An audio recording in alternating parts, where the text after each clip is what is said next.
DPR menolak usulan Presiden Prabowo Subianto bisa langsung menunjuk Kapolri tanpa persetujuan DPR. Penolakan itu disampaikan oleh anggota Komisi 3 DPR RI Rudianto Lalo pada Jumat 12 Desember.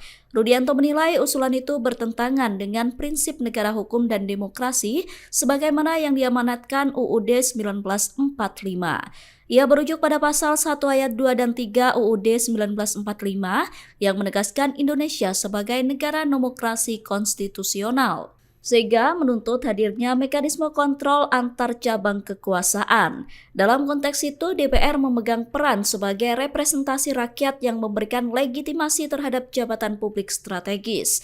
Menurut Rudianto, download Tribun X sekarang, menghadirkan lokal menjadi Indonesia.